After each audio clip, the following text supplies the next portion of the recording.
अब आगे अयान को ना देखकर रंजीत ने गुस्से से कहा, आखिर उसकी हिम्मत कैसे हुई मेरी प्रिंसेस से मिलने की।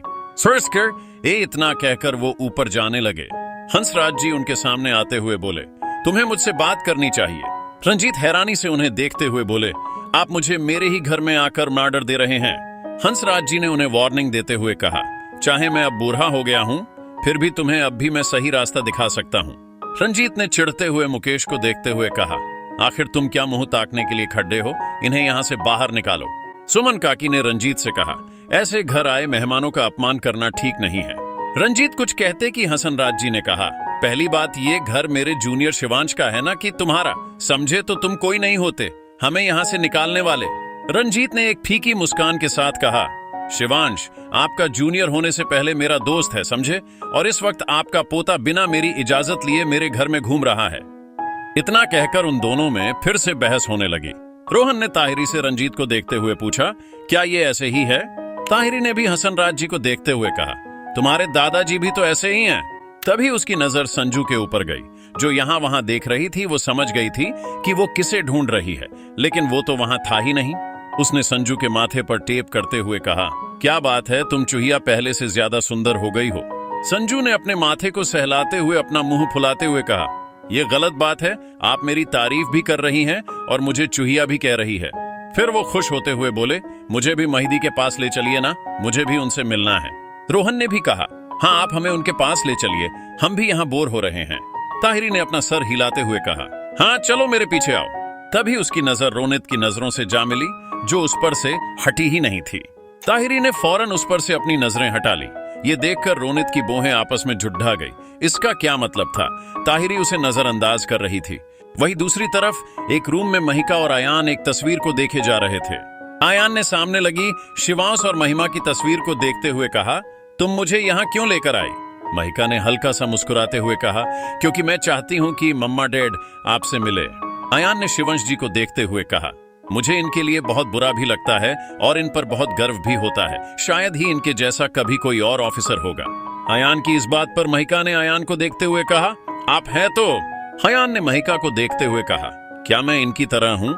महिका ने मुस्कुराते हुए कहा, आप इनकी तरह नहीं है, लेकिन इनकी तरह ईमानदार है, इनकी तरह ही अपने फर्ज को प्रायोरिटी देते हैं। ये बात महिका की आयान को अजीब लगी। उसने महिका के चेहरे को देखा।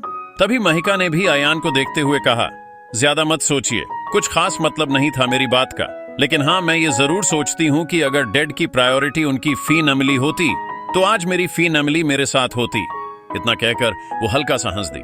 आयान ने महिका से कहा, महिका मैं जानता हूँ कि तुम्हारे साथ अच्छा नहीं हुआ, लेकिन तुम इसमें अपने पिता को दोष नहीं दे सकती। मैं समझ सकता हूँ, कहीं ना कहीं तुम्हारे मन में ये जरूर आता होगा कि तुम्हारे पिता तुमसे कम प्यार करते थे और अपने फर्ज से ज्यादा प्यार करते थे, लेकिन ऐसा नहीं है। वो हो या कोई और भी हो, हर कोई अपनी फैमिली से बेहद प्यार करता है और हमेशा चाहता है कि उनकी फैमिली सेव रहे। महिका ने कुछ नहीं कहा, बस हल्की मुस्कान के साथ आयान को देखती रही। महिका के ऐसे देखने से आयान ने पूछा, क्या हुआ, ऐसे क्या देख रही हो? महिका ने पूछा, आपको कैसे पता चला जो आप अचानक से यहाँ पर है? महिका के सवाल का मतलब आयान को समझ आ गया था। उसने उसे देखते हुए कहा, फर्क इस बात से नहीं पड़ता कि मुझे पता कैसे चला, फर्क इस बात से पड़ता है तुम इस शर्त के लिए तैयार कैसे हुई। अगर मैं आज नहीं आता तो तुम सच में किसी और के साथ डेट पर जाती। आखिरी तक बोलते बोलते आयान की आवाज में गुस्सा भरा हुआ था। महिका ने आयान की बात का कोई जवाब नहीं दिया तो आयान का मन बेचैन हो गया। उसने बेचैनी से पूछा, मैं कुछ पूछ रहा हूँ तुमसे?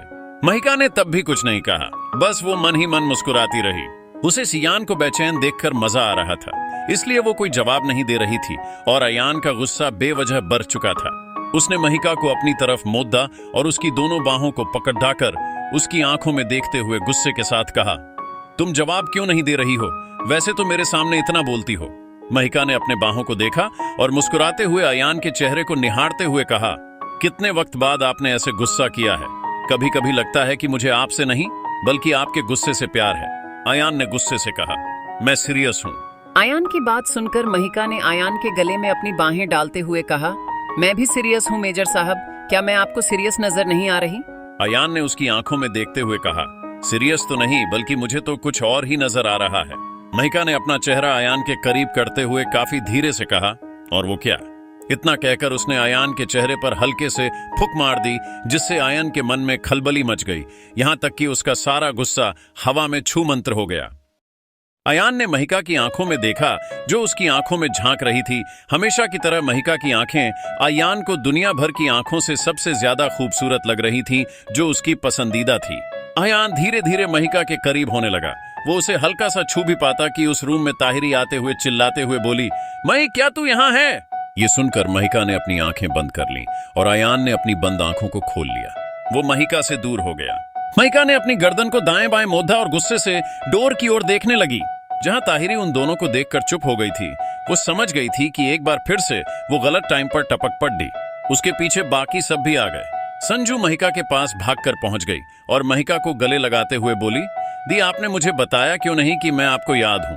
पता है मुझे कितना बुरा लगता था ये सोच सोच कर कि आप मुझे याद नहीं करती। महिका ने प्यार से संजू का सर सहलाते हुए कहा, तुमने मुझसे पूछा ही नहीं था। फिर वो उसके गाल को सहलाते हुए बोली, ठीक हो ना? संजू ने खुश होते हुए कहा, हाँ दी, मैं बिल्कुल ठीक हूँ और आपसे मिलकर और ठीक हो गई हूँ। रोहन ने महिका से कहा, आपको क्या सिर्फ यही याद है या मैं याद हूं कि आप मुझे भूल गई? महिका ने हल्का सा मुस्कुराकर कहा, मुझे तुम सब याद हो। रोहन ने फिर आयान को देखते हुए कहा, आप यहाँ इनके साथ हैं और नीचे आपको लेकर दादाजी और रंजीत अंकल आपस में LDH रहे हैं। ये सुनकर महिका ने पूछा, लड़े रहे लेकिन क्यों? ताहिरी ने कहा, क्योंकि रंजीत अंकल मेजर खड़ूस को घर से बाहर निकालना चाहते हैं। वो नहीं चाहते कि तुम इनसे मिलो भी, जबकि तुम्हारी और उनकी डील में तुम जीत गई, तब भी वो अपनी मनमानी कर रहे हैं। इस पर महिका ने कुछ नहीं कहा। रोहन ने कहा, सही कहा, मानता हूं, हमारे भैया थोड़े खड़ूस हैं। ये सुनकर आयान ने उसे घूर कर देखा तो रोहन एक फीकी हंसी हंसते हुए बोला, मतलब है कि हमारे प्यारे भैया ने थोड़ी देर कर दी। लेकिन ये भी सच है कि हमारे भैया जितना महिका जी से प्यार करते हैं उतना कभी कोई नहीं कर सकता। लेकिन ये वो समझ ही नहीं रहे हैं, इसलिए वो मुझे पसंद नहीं है। महिका ने तो कुछ नहीं कहा, लेकिन आयान ने ताहिरी और रोहन को देखते हुए कहा, वो एक पिता है, तुम दोनों उन्हें नहीं समझोगे, लेकिन वो अपनी जगह पर बिल्कुल सही है। हर एक पिता चाहता है कि उसकी बेटी को दुनिया में सबसे अच्छा साथी मिले, जो कभी भी उसे दुखी न करे, और यही मिस्टर रंजीत चाहते हैं।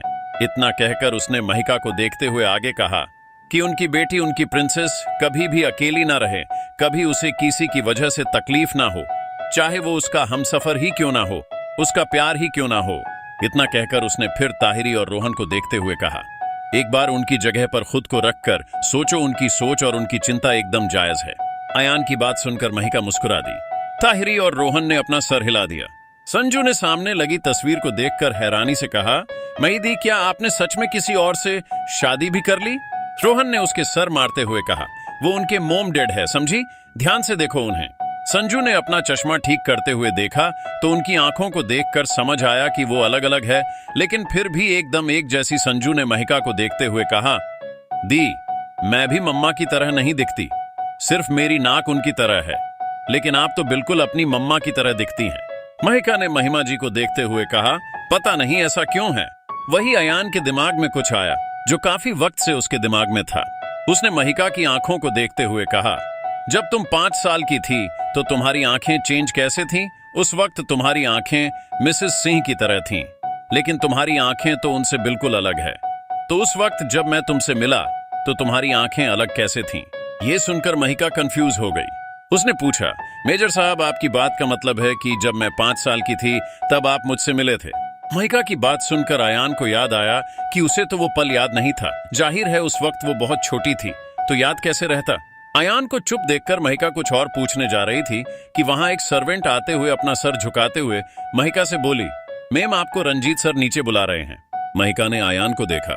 आयान ने महिका को देखते उसका सर सहलाते हुए बस इतना कहा, तुम्हें अब कुछ करने की जरूरत नहीं है, अगर मुझ पर यकीन है तो शांत रहना। इतना कहकर वो मुस्कुराकर वहां से चला गया। ताहिरी ने अपने हाथों को मौत देते हुए कहा, इनकी बातें भी अजीब हैं, ये दोनों इतने अजीब क्यों हैं? तभी उसे एहसास हुआ कि उसने क्या कह दिया। उसने डरते हुए महिका की तरफ देखा तो महिका तो अपने सर को छूकर आयान में खोई हुई थी।